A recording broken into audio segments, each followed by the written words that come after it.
Hey guys, Pitmaster here. All right. Um, all right, let's just try to picture yourselves walking into a cage with tens of thousands of screaming fans, and in that cage is going to be one of the toughest men in the planet with their sole purpose of knocking you out, breaking your arm, um, rendering you unconscious, basically beating the shit out of you. I mean, could you imagine? Just what do you think it would feel like walking into that cage? You're walking in from the dress room to the cage. Like I said, tens of thousands of screaming fans.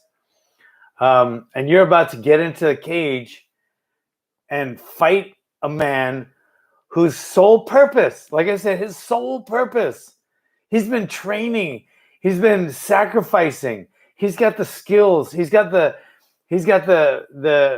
pedigree, and all he wants to do is knock you out, put you to sleep, choke you out, break your arm, hurt you, just hurt you. Can you imagine? Could you fucking imagine? You know? So now, right? So we have someone, like Anthony the LionHeart Smith, who does that on a regular basis, right? I mean, he fights the toughest guys in the world, right? And the crowd is screaming. I mean, can you imagine how nervous he must be? All right. Now, okay. So let's take that one off the table now. Let's imagine something else. Imagine you're in bed, right? Sleeping. You have your three beautiful young daughters who are sleeping in the same house you are, in their bedroom. Okay? And you get woken up at 2 a.m. to some man screaming at the top of his lungs in your house. You don't know what the fuck. Can you imagine waking up to that? Okay? So just imagine what's going through his head, right? Now, imagine that guy who usually sleeps with a gun at his bedside, remembering he left his fucking gun in the car. He doesn't have a gun at the bedside. So he's hearing somebody. He doesn't know if there's 3 guys, 4 guys, could be 2 guys with guns, with knives. He doesn't know. But he does know that his daughters are outside, of his bedroom in their own room. He doesn't know if this person has already hurt them or is about to hurt them. And his wife is right next to him in bed. So he has to protect all 4 of those girls without a weapon. He doesn't know what he's getting into. So he has to actually open the door to what God knows what, right? He's the same guy that walks into the cage with tens of thousands of screaming fans, getting into the cage with the toughest humans alive. But at least he knows what he's getting into. And he knows what he's not getting into. He's not going to get into a cage with a guy with a gun or a knife, or 3 guys or 4 guys. Now he doesn't know. But what do you think most people would do? What would you do if that happened? What the fuck would you do? I bet you most grown men in this country today, who most at least half of them are very soft and very beta. I bet you at least half of the people in this country would call 911 and take their chances on their daughters, waiting the 8 to 10 minutes for the cops to arrive. Do you know what could happen in 8 to 10 minutes? Right? What if they had guns? What if they had knives? These are like a 2-year-old, a 5-year-old, and like an 8-year-old girl. And most guys would call 911 and wait. You know what Anthony LionHeart Smith does? Not only does he walk into the cage to fight somebody who he knows are the toughest guys in the world, he walked out of that fucking door to face the unknown fucking evil that was lurking and fucking in his house, where he didn't know what to expect. He didn't call 911.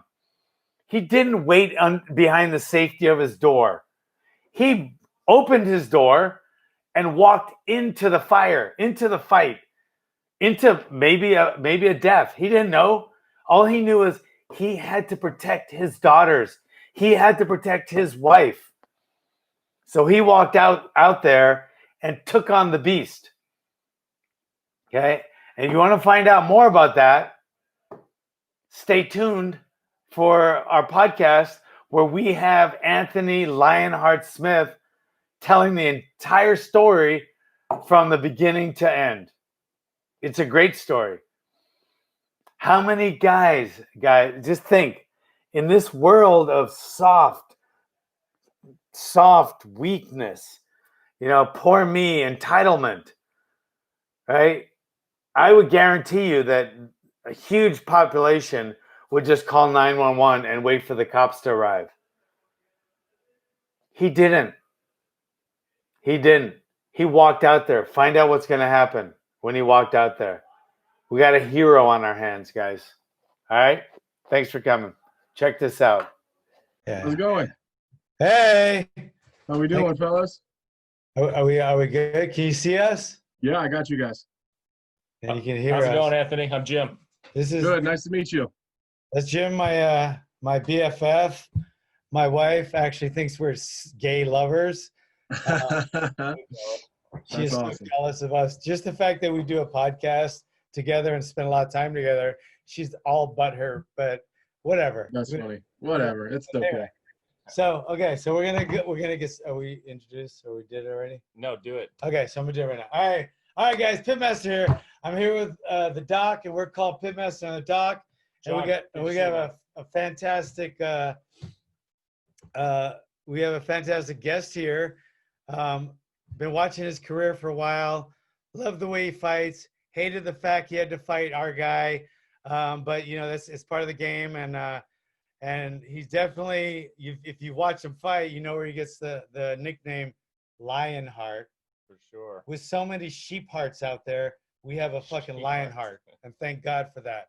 So we have the LionHeart here, Anthony Smith, and we're going to talk about a couple of things, but mainly, I'm not a huge MMA fan per se. I'm more of a martial arts guy that loves self-defense, and I do MMA training and teaching on the side. That's kind of a hobby I have. It's not my passion in life. MMA fighters, I think, are the greatest, athletes in the planet. But as a sport, I wouldn't watch it if it wasn't for trying to do this podcast. If it wasn't for this podcast, I never used to watch the UFCs, except for if I came over to your house, and do it as a group. But so I don't really want to talk about Anthony LionHeart Smith right now and his MMA. We might touch on a couple things, but I want to find out about just what a crazy experience. It's like everybody's nightmare. Could you imagine waking up at 2 a.m, lying in bed, you have kids down the hallway, and you hear somebody in your house, not hear a noise outside. Somebody's they're in your house, and you're laying in bed, and your kids are down the hallway. What went through your mind right then? Honestly, not a lot. When it initially, you wake up and my wife said, somebody's in the house. And I remember thinking, what? Nobody comes in people's houses in the middle of the night. And then I heard it myself. And then it's just panic. It's fear. It's probably the only, I've said it several times, it's probably the only time in my whole life that I can actually say I was actually afraid. You know, I can't think of another time where I had genuine terror go through my body, but that, you know, that was the feeling, and you don't have you know, you have to go face it. That's the worst part, is there's no other option. There's no, oh, I'll just go back to bed and maybe he'll go away. You know, like I have to go face that. I don't have an option, and I really don't want to. What this is the craziest part. This is the most ironical, crazy part. I say ironical instead of ironic because I forget what movie it was. But anyway, it was so ironic. I mean, because the first thing that I hear outside, because I live in the boonies, whenever I hear a sound, I go right for my flashlight, which is actually attached to my gun. So I always go for my flashlight, which is attached to my gun, and it's like, just peek outside, flashlight, and you know there's nothing. So I go back in, put the gun right back at my bedside table. But if I heard a person inside my house, I would be scared, I would be nervous, but I would go for my gun. You didn't have a gun. You went out there with your bare hands. Is that it? Yeah. Well, I typically carry. So Right. I have this, you know, my wife makes fun of me. She calls it my man bag, but I got this Louis Vuitton like crossbody bag in a fits perfectly in it. So normally I have my bag with me all day everywhere I go. It's my wallet, my keys, my AirPods, all of my bullshit, you know, and then the guns in the main What pocket. kind of gun? What kind of gun? Ruger SR40. So it just fits perfectly, and typically I have my bag all day. I get home, when we're hanging out in the house eating dinner and stuff, it's hanging on the little the thing by the door, which now looking back at it, that's the dumbest place it could be. And then when I go to bed, I grab the bag, set it on my bedside table, unzip it. So all I have to do is reach my hand in the bag and it's right on the gun. So for whatever reason, that night I just didn't. You know, I was, and there's so many things to go into this. Like, it was the perfect storm for it to happen. Typically, the gun is always there. That was probably the first night it wasn't in several months, 8-9 months. And you know, typically we're pretty good about locking our doors for the most part, but you know, it was late. By the time I went to bed, it was almost 1 o'clock in the morning. I was smoking food on the Traeger all night. So I just went out the garage door, and I thought my wife was closing it behind me, and I came back in the front door. So I didn't go back in the same door I came out. And then I just came in and went to bed. And then when I came in, I just, you know, I was tired. I was ready to just be done with it. And you know, he caught me slipping on the perfect night. How was that? Do you think that was some plan? Did he plan it? Did everything line up? Not locking the door, not having your gun. That's like not having the parachute. It's like Right. Well, everything was no, it was lined just, up. How did that happen? it was just the worst. Yeah, like everything that happened, it just worked out perfectly to be awful for me. He was actually in someone else's house minutes before he was in mine. So he had gotten into, like, again, I know people like in a lot of other places don't get it, but like I live in Nebraska, and it's a fairly safe part. It's a fairly safe state overall. And I live way out west.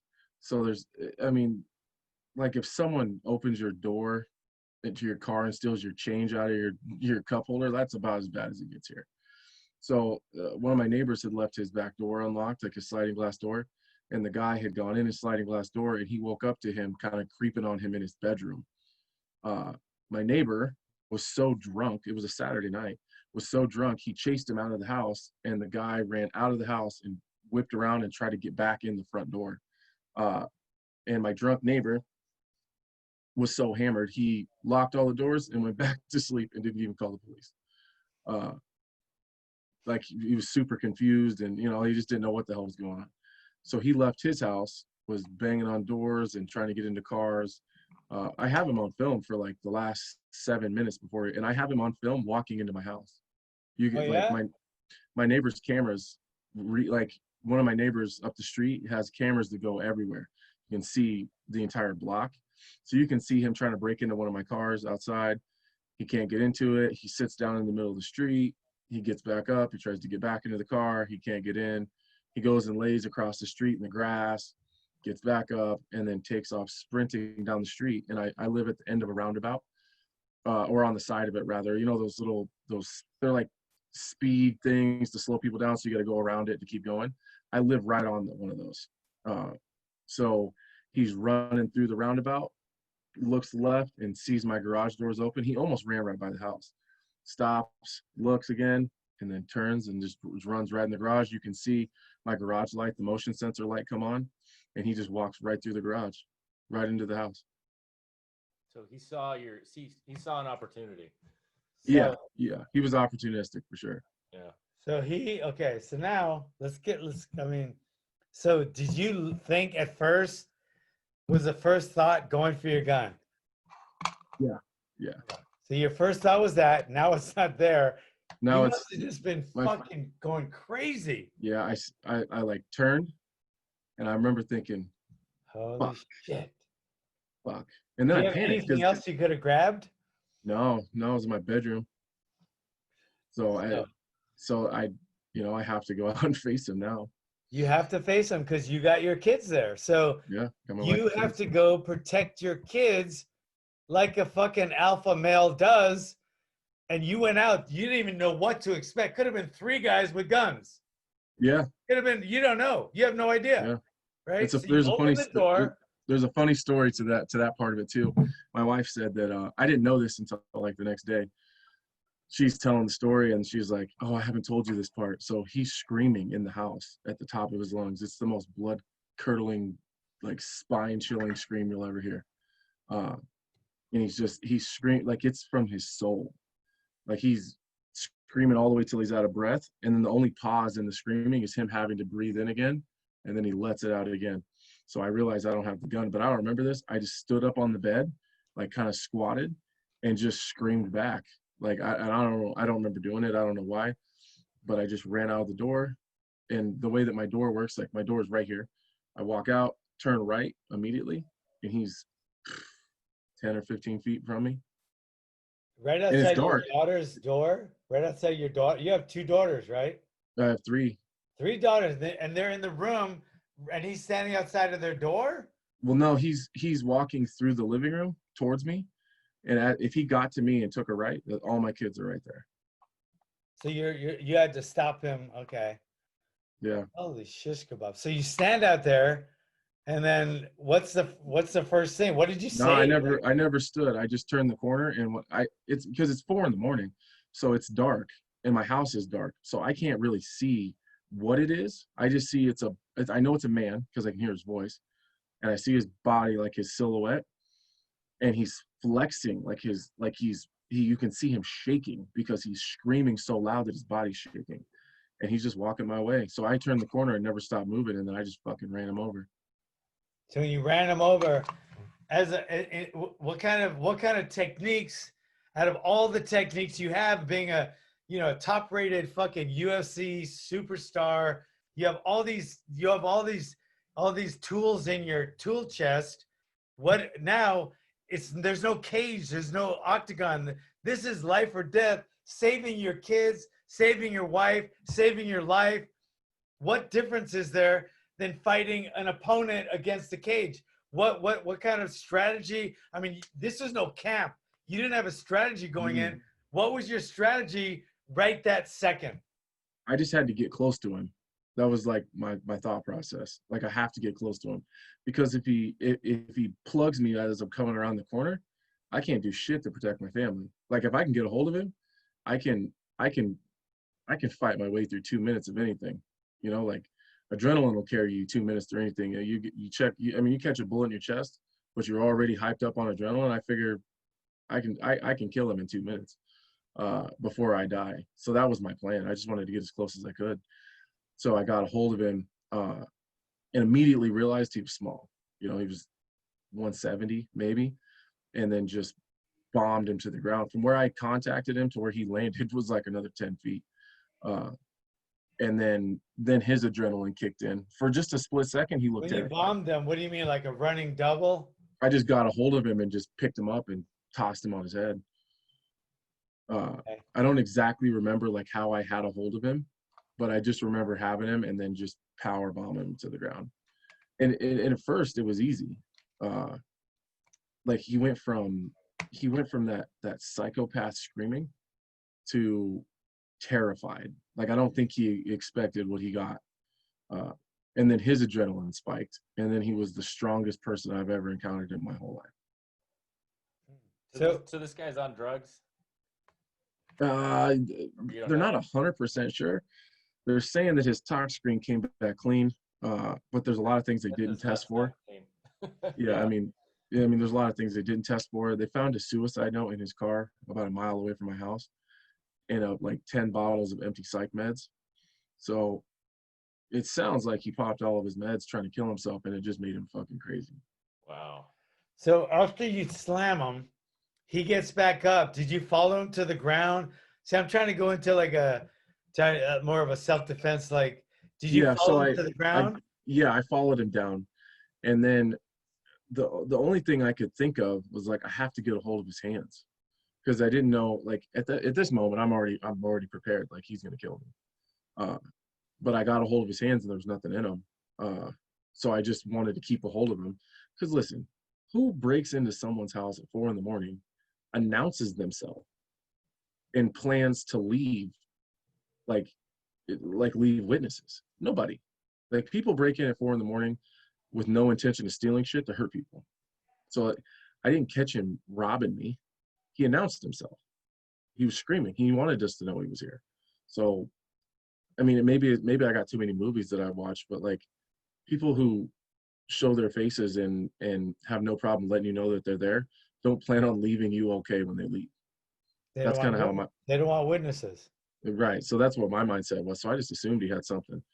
So, I got his hands, but I'm also trying to incapacitate him. And to be quite honest, like, I don't have any problem being honest with anybody. I've told this several times.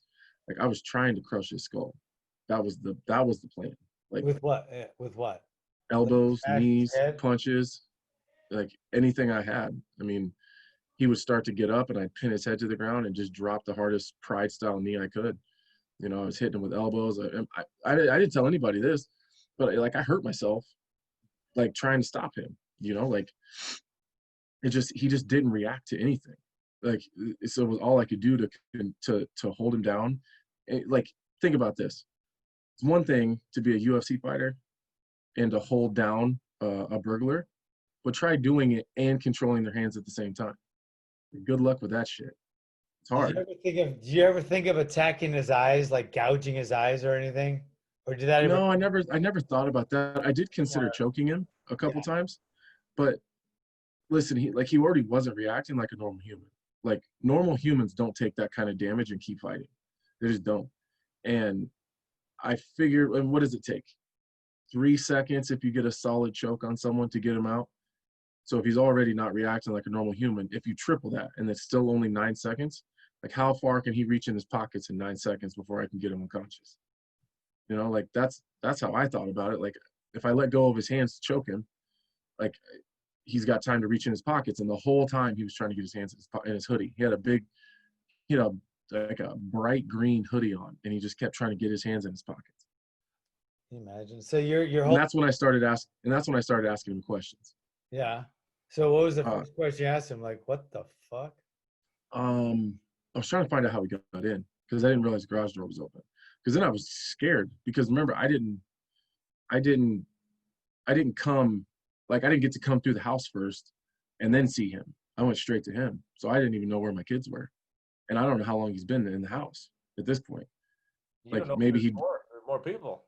Right. Like, who knows? Like, maybe he was here for an hour. Maybe he was here for an hour and fucking killed my whole family. And, like, now he's announced himself. Like, I don't fucking know. So I was trying to figure that out. And by that time, like, my wife had gotten the kids all taken care of, and she came back to where we were fighting and said, I have the kids, they're safe. So then my next question was, are you alone? Which I think is a logical next question. People wonder why I asked that. I live in a small community, and everybody knows who I am. Who the fuck breaks in my house in the middle of the night? And then who does it unarmed? And if you are unarmed, who does it alone? So that was my train of thought. So he says yes. or I said, are you alone? And he says, no. And I said, is there someone else in my house? And he says, yes. And he starts screaming for someone else. And that's when like I really panicked. Wow. So when you started panicking, did you up the attack at all? What were you thinking then? So my, Or my what did you do mother-in-law then? my mother-in-law lives with us. And as my wife is on the phone with 911, she's relaying everything that's happening. And my mother-in-law is kind of in shock, standing there, like doesn't know what to do. And I tell her to go get me a knife from the kitchen. So that's what she did. And she handed it to me. And I stuck it in the back of his neck and thinking that he was going to stop moving for a second. And he never did. Like he reacted just for a second when the blade touched him, and then didn't. So, I tell my wife, like, I have to kill him. And she was like, what? I was like, I don't have a choice. Like, there's someone else here. And she's panicking already because she hears him say that there's someone in the house and she hears him screaming for that other person. So, like, I can't fight two, like you got to kill one and fight the other. So I made the decision, like, that's what we have to do. And, I get my body over it and like, I'm ready to do it. And my wife stops me. And she was like, no, no, no, no, no. We've already looked upstairs. There's no one else here. And she's got the kids blocked off in a part of the house where they have to go through me and her to get to the kids. So she she tells me, if you see someone else, then you do what you got to do, because she's seeing it from the outside. So in my mind, I'm having this life or death fight with this psychopath, and I feel like I'm struggling. I'm getting tired. I'm starting to fatigue. Like I'm just blown up, and we're 5 minutes in at this point, and we're fighting like we're in a goddamn dogfight here, and he just won't stop, and he's not slowing down. So I'm already panicking because he like I'm in shape because I'm training for a fight, and he's outlasting me. So like I remember thinking like I don't know how much longer I can do this before the cops get here. Like he might outlast me. So she says if you see someone else, if anyone else, you see anyone that doesn't live here, you do what you got to do. So I set it aside and just kept raining elbows. How mashed up was his face when the cops got there? It's pretty bad. It's pretty bad. Bunch of broken ribs, bunch of broken bones in his face. But he walked out of here. Like it was no big deal. How old are your kids, Anthony? 8, 5, and 2. So they kind of know what happened, at least the older ones? Yeah, they all do. They all get it. So that's so what's happened at home to make them feel safe now? I mean, that's a crazy experience for an 8 and a 5-year-old. Yeah, it was really, really bad. And so, I mean, it still is a little bit. They're paranoid about noises. I mean, they all have it. We're getting better about trying to get them sleeping in their own beds again. But for the first 3 weeks, they slept on a queen size mattress in my master bathroom, so with the lights on so they could see me. I mean, for the first probably 2 weeks, I stayed awake until 4 or 5 in the morning, till the sun started to come up just a little bit, and I couldn't stay awake anymore because my wife and kids couldn't sleep unless I was awake. So probably 2.5 weeks. That's how we slept. Like I just stayed up all night, and then I would crash. My wife would get up. It was weird, man. It was like she had this weird sense that I had fallen asleep, and she would immediately wake up, and then she would be awake until the sun was completely up at 7 a.m. and then she'd be able to fall back asleep.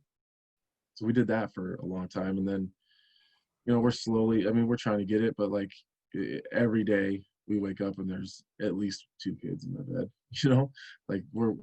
It's just a struggle. They had their sense of security taken away. Yeah.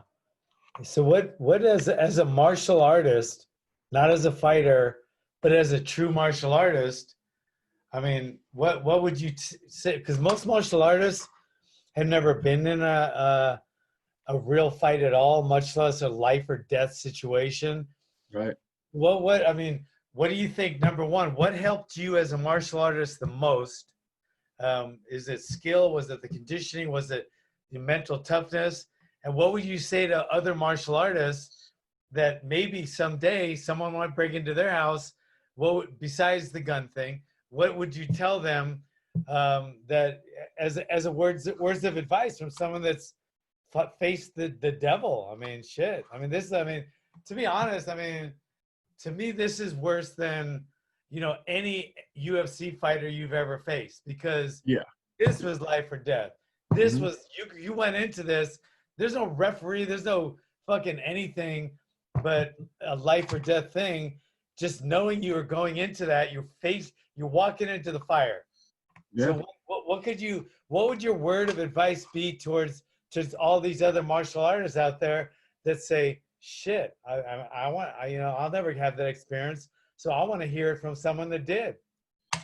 I think the confidence to, like, I didn't doubt for a second that it didn't matter who it was, or like, if I could control the weapon part of it, that I can control I can control the body, like that was my mindset. Like, I'm not a gunfighter, I'm not a knife fighter, like, that's not my thing. I know lots of people that are super, experienced. Your guys like you guys, and Tim Kennedy's really good. He shows lots of videos of him doing his knife fighting stuff and all that stuff. But like, that's not my thing. So, but the confidence to know, if I can control his hands, I can control him. So that's the first part of it. I think just having the skills and the abilities and the time in martial arts, and knowing how to control a person and maneuver things, and just, that's wrestling, that's jujitsu. That, honestly, I think I wasted a lot of time, if I could go back and do that part of it, I would spend a lot less time trying to knock him out. Because I think I wasted a lot of energy trying to do that. And essentially, like, you run into a person who's in a manic episode and maybe may or may not have a bunch of mental issues. It sounds like he does, from what I've heard since. But or they're on drugs. You get meth heads, crackheads, guys on heroin, super hard stuff. Like, they're almost invincible. So I think I wasted a lot of time trying to hurt him, and I should have spent more time trying to incapacitate him, and not by doing it by unconsciousness. So whether that was breaking arms or shoulder locks, and maybe figure out a way to choke him safer than a rear naked choke, because I feel like rear naked chokes are super dangerous if you're in a weapons fight. So that leaves both of their hands free. So I would probably go back and do that part of it different, and probably go to more joint manipulation stuff. I don't care. I don't give a shit how tough you are, or how drugged up you are, how manic you are. You start popping shit out of sockets, you're gonna have problems. So, like, whether you feel the pain or not, you're gonna have one less arm. Or eye. Or eyes, or like, I would have. The orthopedic surgeon. John's always teaching us here with the eyes, but you see it in the UFC. You just get touched in the eye, and it's fascinating. So that's something John trains us in. But what John asked before, I didn't hear the answer. What's the response time where you're at? Your wife probably calls 911. How long are you on your own before someone? I was with him about 6 minutes, but the response time for the police was only about 4. It was pretty fast. So she's such a G. Like, she did what she was supposed to do. Like, I didn't have to tell her. I didn't have to convince her. Like, she followed me right out the door. So, her mama instinct kicked in, and she went straight to the kids, and I went to him. It was like we planned it, but we didn't.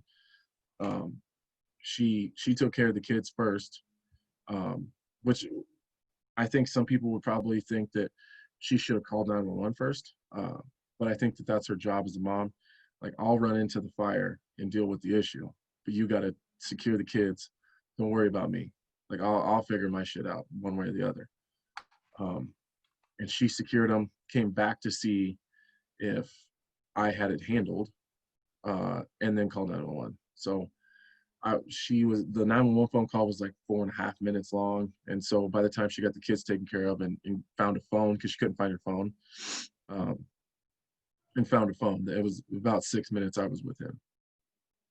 Yeah. I think the 911 is you were the 911 call. I mean, 911 calls are. I mean, can you imagine what would have happened if you weren't you and he was still trying to hurt you?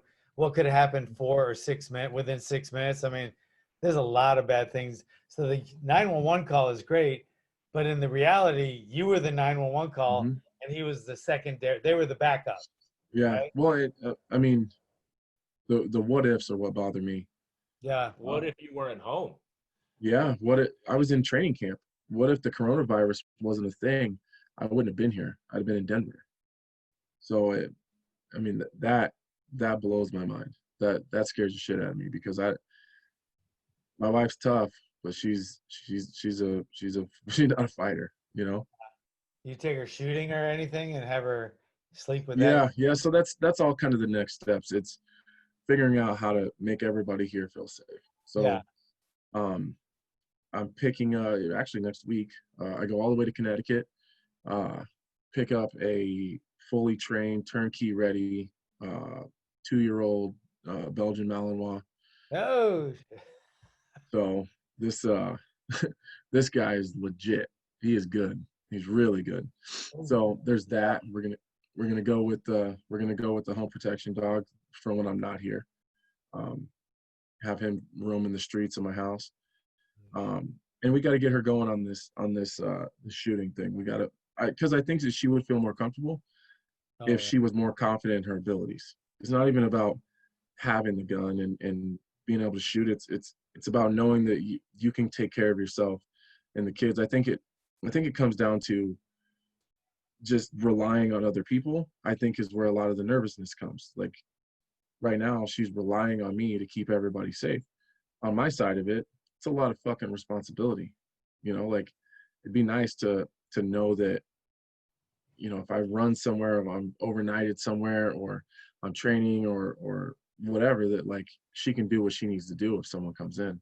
And I think even with me here, it'd be nice having someone to have your back in one of those situations, you know? Yeah, my wife, she was a big anti-gun, liberal and this and that. But being married to me, obviously that kind of changed. And now, me being gone a lot, now she loves having that gun at her bedside when I'm gone because we live in the boonies. Our response time's over 20 minutes. So she feels safe as shit because she has that gun with her on the bedside. And even when she goes out, sometimes if she has to go shopping and it's late, she has to be in a Walmart parking lot or whatever. She that gun, for some reason, that gun, and knowing how to use it, it breeds a lot of self-confidence, and it Yeah. just makes people sleep a lot easier. It just does. I mean, Mm-hmm. so One other thing that he's not mentioning is 2 of her sons that John's been training for years are black belts and live at home. So, and they're both like, one's 200 some pounds and one's like I thought he was gonna. 160, and they hit like fucking mules. Yeah, got that too. So I got my own live-in personal body, and then my son, who's 38, he's a black belt, and he's fought MMA and stuff, but so I got all my bodyguards around. But it's nice knowing my wife when I'm not home. She can pick up the pistola and use it if she has to.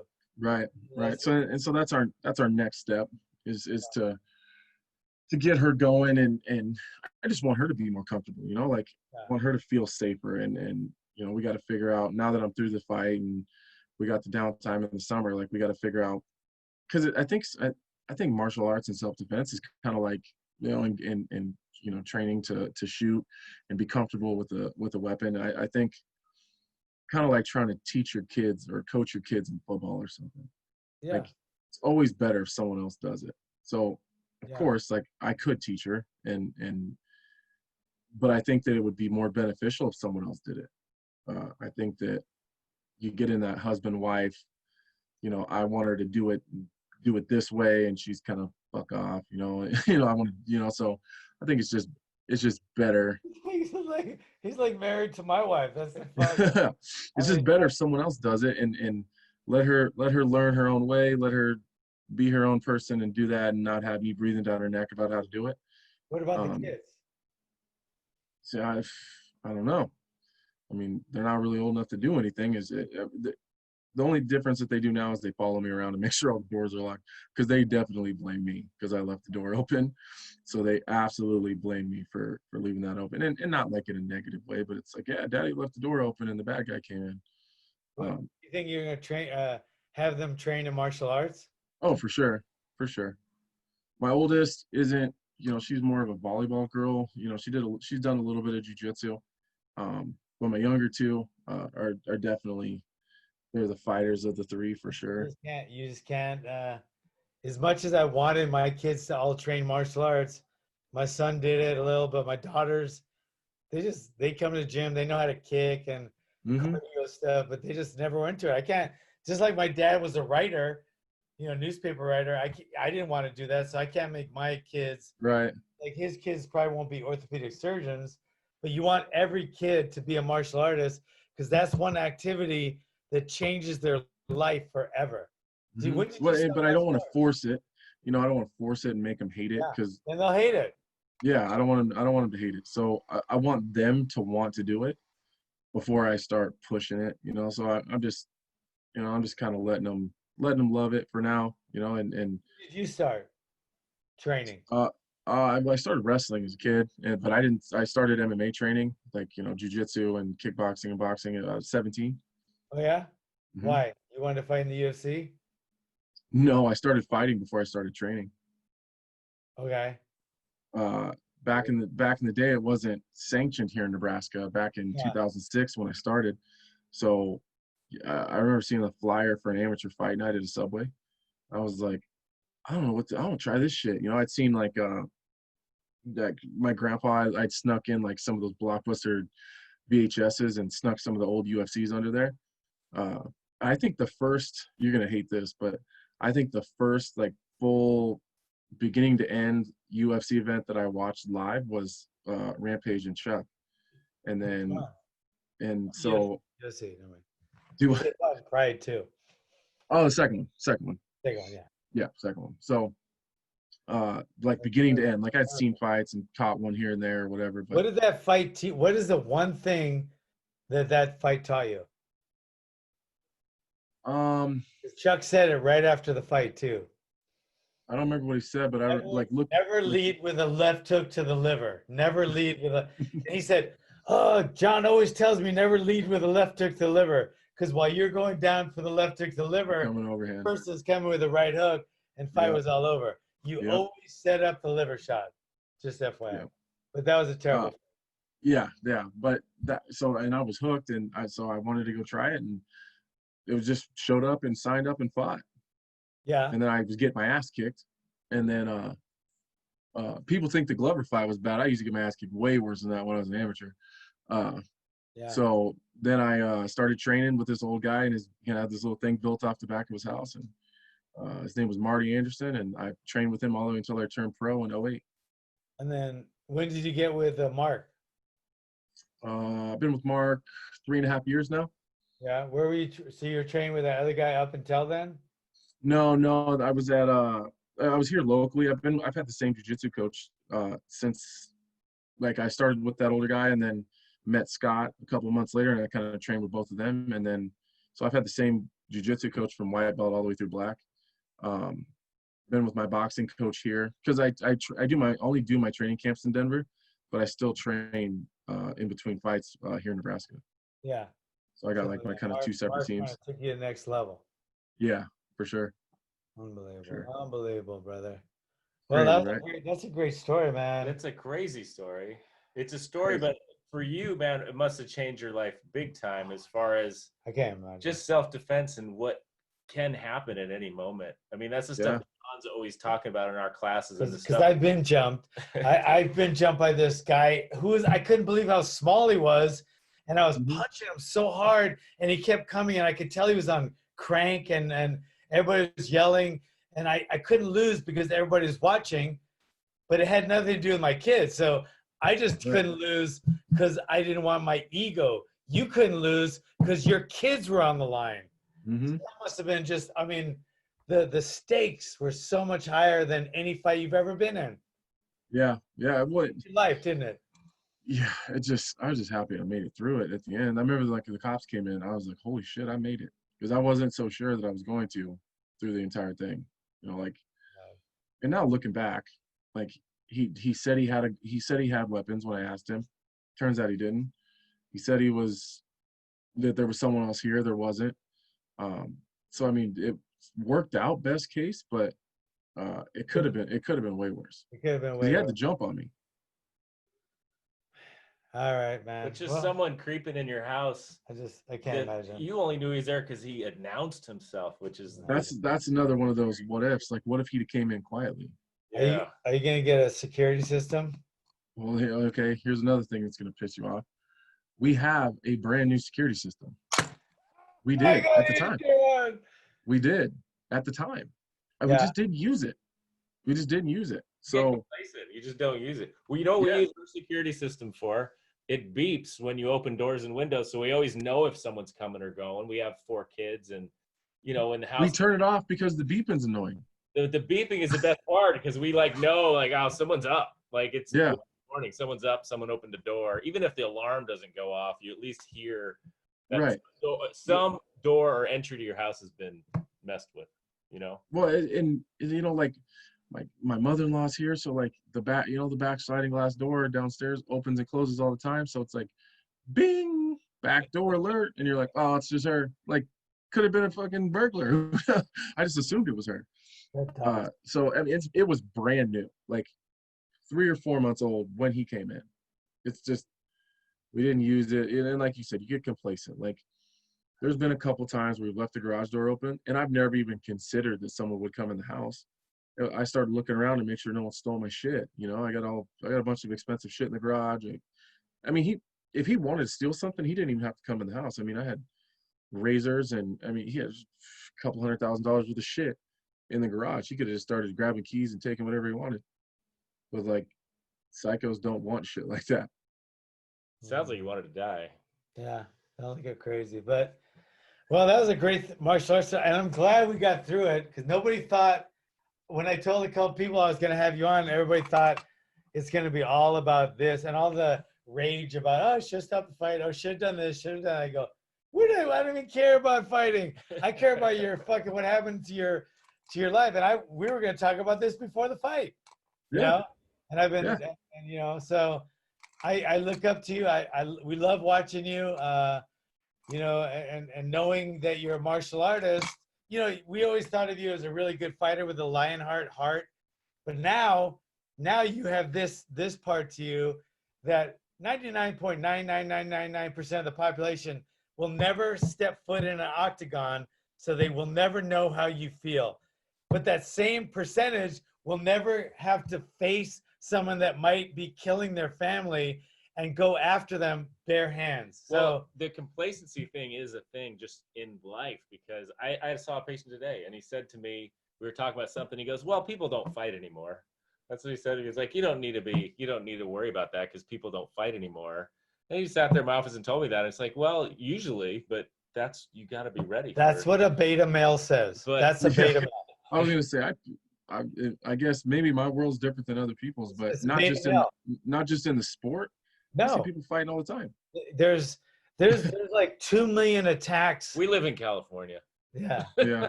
Every male. It's not Nebraska. Every other male here. 90% of the males here are just betas. John's changing. He's working on changing that. You trying to make people tougher? I just want one.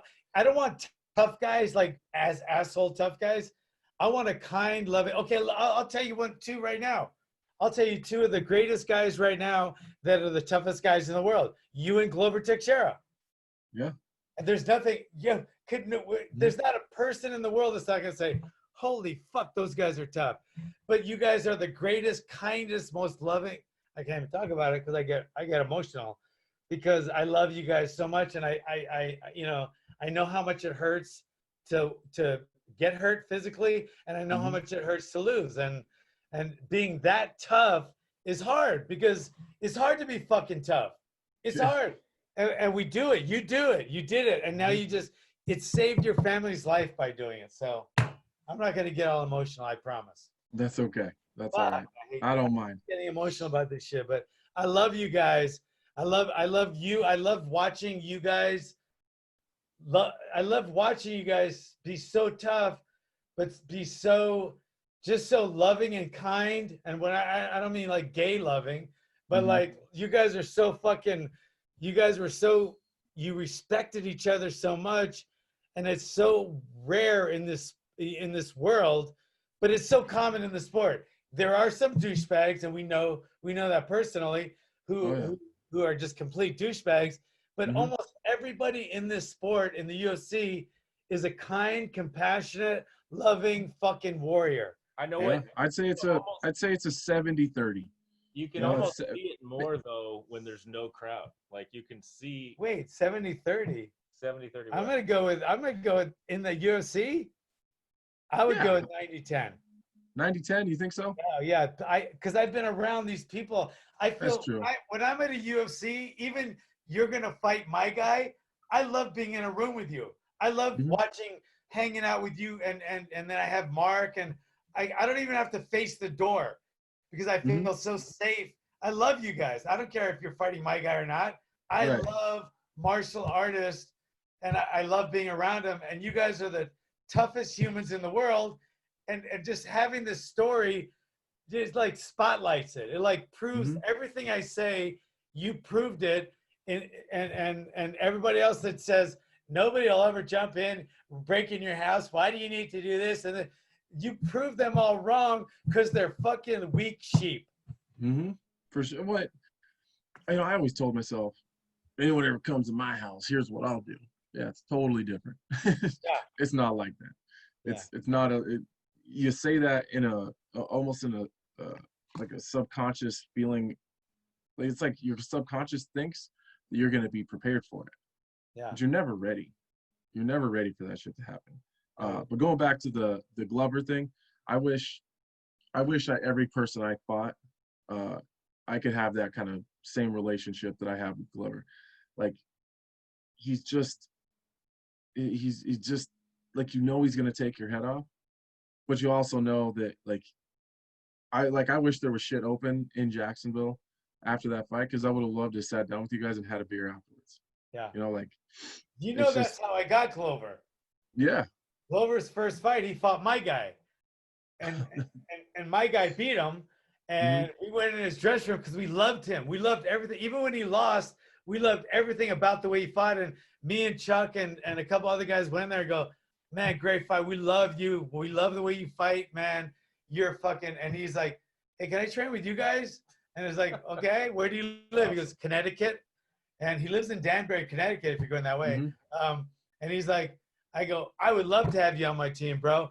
And like a couple weeks later, he flew out and he slept in my my guest house, and he's taught my kids class for years until he had to go, back to Brazil with that whole visa thing. But he was like, he's just like you are. You guys are just like Chuck is. All the guys in the same cloth. Tim Kennedy. He started the Pit, Yeah. And they're just wild. They have the Small heart. world. Yeah, they have the hearts of fucking warriors, but they'll fucking take your head off. And that's why I love being around Marshall. He used to be, I'm not gonna say he was a beta male, because I won't say that because he's a doctor, but his confidence since I met him, and he's like, what are you, a green belt? Green belt, right? What? It's getting there. Green something. Anyway, he's been training with me in my class. He used to spar like this. Now he like spars like whoa, slow it down. Easy. The confidence, right? Tell me there's more confidence. Well, there was. I always told John I trained martial arts till I was 10 in Taekwondo, and I took a break until I was 40, and then I met John. So it's been an amazing journey. Yeah. It's been awesome. It is, and so anyway, all right. Well, I'm gonna let you go because I know you're a busy guy. You have big leagued me in the past before, but never. I'm used to that because when have I ever big leagued you? I can't think of one time. I can't think of one time. I know, I'm teasing. All right. No, but I love meeting with you, and I love Mark. Speaking of Mark, dude, talk about a tough guy move. He was on our podcast. The whole time he was on our podcast on video, he's in the ER and they're cutting his hand open, doing some procedure on him.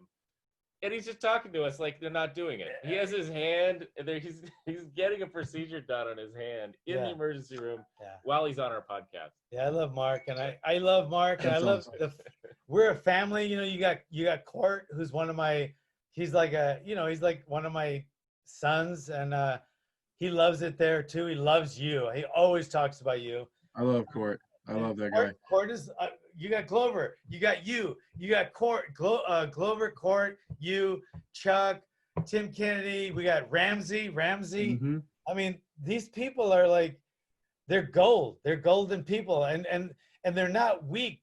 A weak person is a worthless person, is a useless person. They're not brave. They're fucking worthless.